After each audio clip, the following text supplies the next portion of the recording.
మాజీ క్రికెటర్ నవజోత్ సింగ్ సిద్ధును పార్టీలో చేర్చుకునేందుకు తాము గాని చేరేందుకు సిద్ధు కానీ ఎలాంటి నిబంధనలు పెట్టలేదని ఆమ్ ఆద్మీ పార్టీ సమన్వయకర్త అరవింద్ కేజ్రీవాల్ తెలిపారు. సిద్ధు పార్టీలో చేరే అంశంపై అనేక ఊహాగానాలు వెలువడుతున్న తరుణంలో ట్విట్టర్లో స్పందించిన కేజ్రీవాల్ పలు అంశాల్ని ప్రస్తావించారు.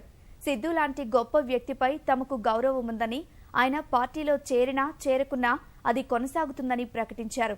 గత వారం సిద్ధు తనను కలిసినప్పుడు పార్టీ విధి విధానాలను తెలియచేయటం బాధ్యతగా భావించినట్లు చెప్పిన కేజ్రీవాల్, ఆయన ఎలాంటి ముందస్తు షరతులు, డిమాండ్లు తమ ముందు ఉంచలేదన్నారు. ఆలోచించుకునేందుకు కొంత సమయం పడుతుందని చెప్పినట్లు తెలిపారు. పంజాబ్ ఎన్నికల్లో తనను ముఖ్యమంత్రి అభ్యర్థిగా తెరమీదకు తేవాలన్న సిద్ధు డిమాండ్తో ఆప్ విభేదించినందే వార్తల నేపథ్యంలో ట్విట్టర్ ద్వారా కేజ్రీవాల్ స్పందించారు. భాజపా నుంచి ఎంపీగా ఉన్న సిద్ధు ఇటీవలే రాజ్యసభ సభ్యత్వానికి, పార్టీ సభ్యత్వానికి రాజీనామా చేసిన వెంటనే ఆప్లో చేరుతున్నట్లు ఊహాగానాలు వచ్చాయి.